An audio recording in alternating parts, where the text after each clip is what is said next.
శ్రీ గురుభ్యో నమః. హరిః ఓం. అందరికీ నమస్కారం. అపర్యాప్తం తదస్మాకం బలం భీష్మాభిరక్షితం పర్యాప్తం త్విదమేతేషాం బలం భీమాభిరక్షితం. అపర్యాప్తం అంటే అపరిమితమైన అని అర్థం. తత్ అంటే అది అని అర్థం. అస్మాకం అంటే మన యొక్క అని అర్థం. బలం అంటే సైన్య బలము అని అర్థం. భీష్మాభిరక్షితం అంటే భీష్మునిచే లెస్సగా రక్షింపబడినది అని అర్థం. పర్యాప్తం అంటే పరిమితమైన అని అర్థం.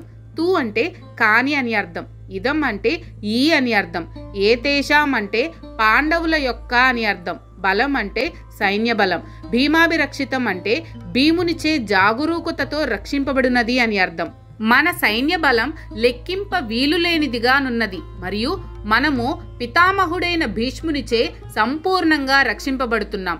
కానీ భీమునిచే జాగరూకతతో రక్షింపబడుచున్న పాండవ సైన్యం పరిమితంగానున్నది. గురువుగారు, మన సేనలు అపరిమితమైనవి.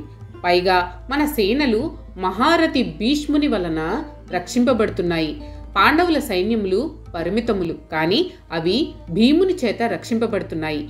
కౌరవుల సేనలు 11 అక్షౌహిణీలు, పాండవుల సేనలు 7 అక్షౌహిణీలు. అంటే దాదాపు కౌరవ సేనలు పాండవుల సేనల కన్నా 1.5 రెట్లు ఎక్కువ. ఆ మాత్రానికే దుర్యోధనుడు తనకు అపార సేనావాహిని కలదని తనకు తాను ధైర్యం చెప్పుకుంటున్నాడు. అది కాకుండా మహాసైన్యాధ్యక్షుడు భీష్ముడు, అది కూడా ఒక అనుకూల అంశము అని ధైర్యం. అంతలోనే అధైర్యపడుతున్నాడు దుర్యోధనుడు. పాండవ సేనలు భీముని చేత రక్షింపబడుతున్నాయి అని అన్నాడు. పాండవ సేనానాయకుడు దృష్టద్యుమ్నుడు. భీముడు ఒక మహారథి, కానీ భీముని గురించిన, ఆ భీముని బల పరాక్రమాల గురించిన గుబులు దుర్యోధనుడికి మనసులో తొలుస్తూనే ఉంది. తన తొడలు విరగకొడతానని, దుశ్శాసనుడి గుండెలు చీల్చి రక్తం తాగుతానని, గాంధారేయులను నూర్గురను తానే చంపుతానని భీముడు నిండు సభలో చేసిన శపథం దుర్యోధనుడికి గుర్తుకొస్తూ ఉంది. అందుకే పాండవ సేనలు భీముని చేత రక్షింపబడుతున్నాయి అని కాస్తంత అధైర్యపడ్డా, అయినా పర్వాలేదు, మనకు భీష్ముడు ఉన్నాడు కదా అని తనకు తాను సర్ది చెప్పుకుంటున్నాడు. అదే కాకుండా పాండవులు మొదటి రోజు వజ్ర వ్యూహాన్ని పన్నారు.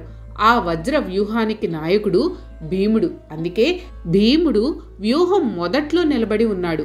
భీముడు విజృంభిస్తే యుద్ధం మొదటి రోజే సమాప్తం కాదు కదా అనే శంక కూడా దుర్యోధనుని మనసులో ఏదో ఒక మూల బాధిస్తూ ఉన్నట్లుంది. అందుకే ఇక్కడ భీముని ప్రస్తావన తెచ్చాడు దుర్యోధనుడు.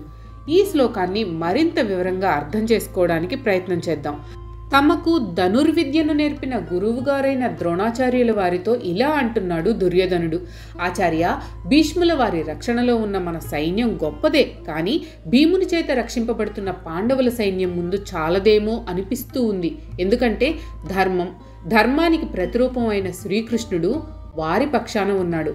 మనం గెలుస్తామంటారా అనే సందేహం వెలుబుచ్చాడు. అంటే దుర్యోధనుడి లోపల ఉన్న మనస్థైర్యము దెబ్బతిన్నది అని అర్థం. ఈనాడు కూడా ధనము, ఆస్తులు, పదవులు, చుట్టూ జనం ఉన్న చాలామందికి మానసిక స్థైర్యం ఉండదు. తాను చేస్తున్న అక్రమాలకు, అన్యాయాలకు, అధర్మాలకు ఒళ్ళు మండి ఎవడొచ్చి చంపుతాడో అని తమ చుట్టూ గన్మెన్లను పెట్టుకుని తిరుగుతూ ఉంటారు కొందరు. ధర్మం తమ పక్షానుంటే ఎటువంటి అంగబలం, అర్ధబలం అక్కర్లేదు. ధర్మబలం లేని నాడు ఎంత అర్ధబలం, అంగబలం ఉన్నా వృధానే. అంటే అంగబలం, అర్ధబలం కన్నా ధర్మబలం గొప్పది. ధర్మం ఎవరి పక్షాన ఉంటుందో వారికే విజయం లభిస్తుంది అన్న మూల సూత్రం దుర్యోధనుడి మనసులో ఏదో ఒక మూల తలెత్తి ఒక విధమైన అపనమ్మకం కలిగిస్తూ ఉంది. అందుకే ఈ మాటలు అన్నాడు అని కూడా అర్థం చేసుకోవచ్చు. అంతలోనే తేరుకొని కర్తవ్యాన్ని గురువు గారికి వివరించాడు దుర్యోధనుడు. జై శ్రీకృష్ణ.